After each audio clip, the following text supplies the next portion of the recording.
नमस्कार दोस्तों, स्वागत है आपका pen to power Shekhar journey के एक नए एपिसोड में।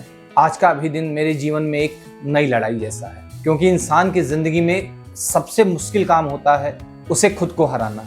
मेरी जिंदगी में एक समय ऐसा भी था जब हिप रिप्लेसमेंट सर्जरी के बाद मुझे लगा था कि अब शायद मेरी जिंदगी पहले जैसी नहीं होगी, लेकिन आज मैं अपनी जिंदगी में मजबूती के साथ खड़ा हूँ और पहले से अच्छा चल भी रहा हूँ। अपनी जिंदगी में पहली बार जिम कर रहा हूँ और एक इंसान के लिए सबसे जरूरी बात होती है कि मैं अब अपने आप खुद पर विश्वास करना स्टार्ट कर दिया हूँ। पहले मुझे अपने आप पर विश्वास नहीं था, लेकिन अब मुझे अपने आप पर पूरा विश्वास है। पहले जहाँ मेरे दिन की शुरुआत सुबह के 9 बजे होती थी, वहीं आज मेरे दिन की शुरुआत सुबह के 4:30 बजे होती। सुबह 4:30 बजे उठना, फ्रेश होना, ब्रश मंजन करना, हल्का स्नैकिंग करना, ब्लैक कॉफ़ी पीना और जिम निकल जाना। 4:30 साढ़े 5 बजे से मेरा जिम का सेशन स्टार्ट हो जाता है।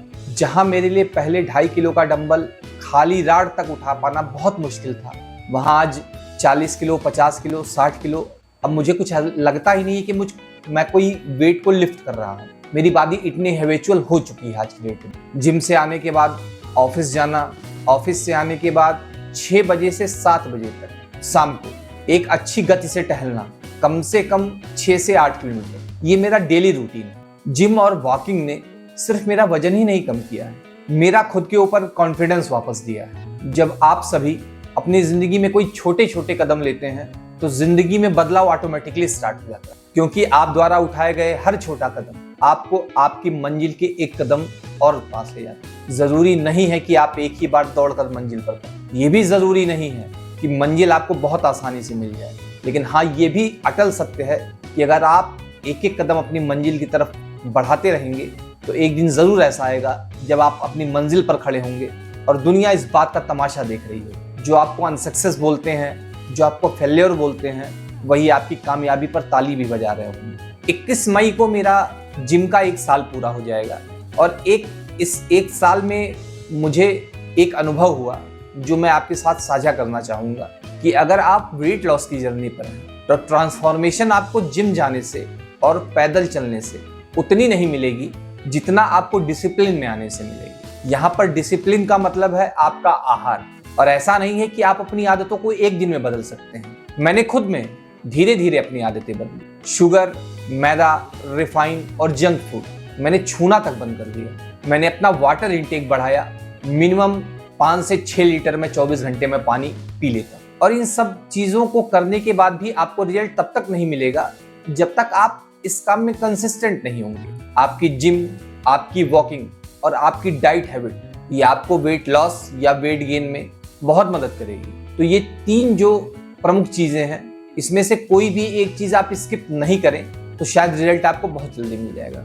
आज की दुनिया में बहुत से इंसान ऐसे हैं जो मोटिवेशन ढूंढते हैं, लेकिन किसी भी इंसान की जिंदगी में असली बदलाव तब आता है जब वो बिना किसी मोटिवेशन के काम करता है। जिम में किया गया हर वर्कआउट आसान नहीं होता, क्योंकि मैं अपनी बात बताता हूँ, मैं डेली अपनी लिमिट को चैलेंज करता हूँ। हर दिन कुछ ना कुछ वजन मैं अपनी एक्सरसाइज में बढ़ाता हूँ और कोई भी दिन मेरा जिम का आसान नहीं होता। लेकिन सच पूछिए तो अगर जिम नहीं आसान है तो जिंदगी भी कब आसान रहती? रोज आपको नए चैलेंज देती, रोज आपके सामने एक नई समस्या खड़ी होती है। तो इस जीवन में कोई चीज आसान नहीं है। जिम में किए गए हर सेट का हर रैप ये मुझे याद जरूर दिलाता है कि आज से 1 साल पहले मैं कहाँ था और आज मैं कहाँ हूँ।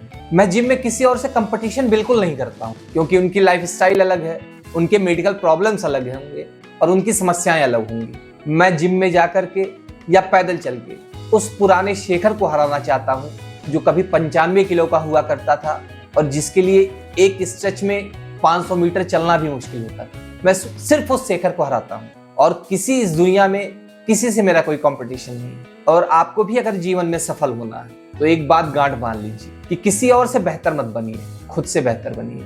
कब आप सबसे बेहतर बन जाएंगे ये आपको खुद नहीं पता चलेगा। किसी के साथ किया गया कंपटीशन वो आपको इतना कारगर नहीं रिजल्ट देगा जितना रिजल्ट आपको खुद के साथ किया गया कंपटीशन देगा, क्योंकि आपको अपनी लिमिट पता है, अगले की लिमिट नहीं पता है। हर दिन अपनी लिमिट को और पुश करिए, रिजल्ट जरूर आपको मिलेगा।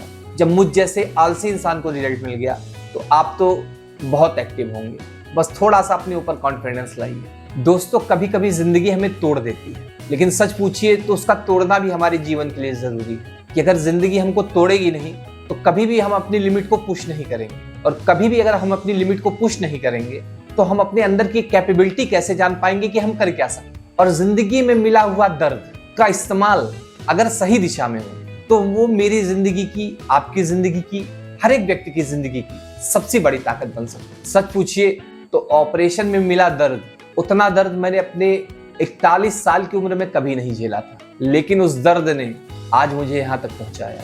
और मैं ये जर्नी सिर्फ आपके लिए नहीं कर रहा हूँ और ना ही सिर्फ अपने लिए कर रहा हूँ।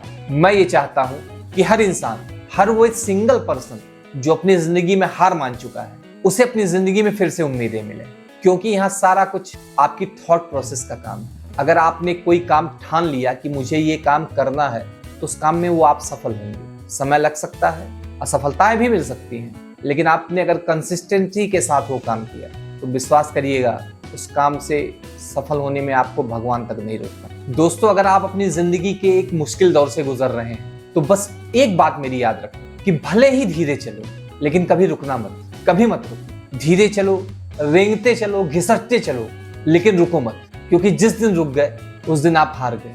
लेकिन जिस दिन अगर आप घिसट भी रहे हो, रेंग भी रहे हो, तो विश्वास करिएगा आप अपनी जिंदगी की सफलता की तरफ एक कदम बढ़ा रहे हैं। आपको जिंदगी में सफल होने से कोई नहीं रोक सकता है, क्योंकि ये प्रकृति का नियम है कि बदलाव जिंदगी में एक दिन में नहीं आता है, उसके लिए बहुत लंबा संघर्ष करना पड़ता है। और जिसने संघर्ष कर लिया उसके जीवन में बदलाव एक दिन जरूर आता। दोस्तों, अगर आपको मेरी ये जर्नी पसंद आ रही है तो कृपया एक वीडियो पर लाइक करें, मेरे इस channel pen to power Shekhar journey को सब्सक्राइब करना ना भूलें, और कमेंट में ये जरूर बताएं कि आपकी जिंदगी की सबसे बड़ी लड़ाई क्या रही है। तो मिलते हैं अगले संडे के एक अगले एपिसोड में। तब तक आप सभी को मेरा नमस्कार। जय श्री राम, हर हर महादेव।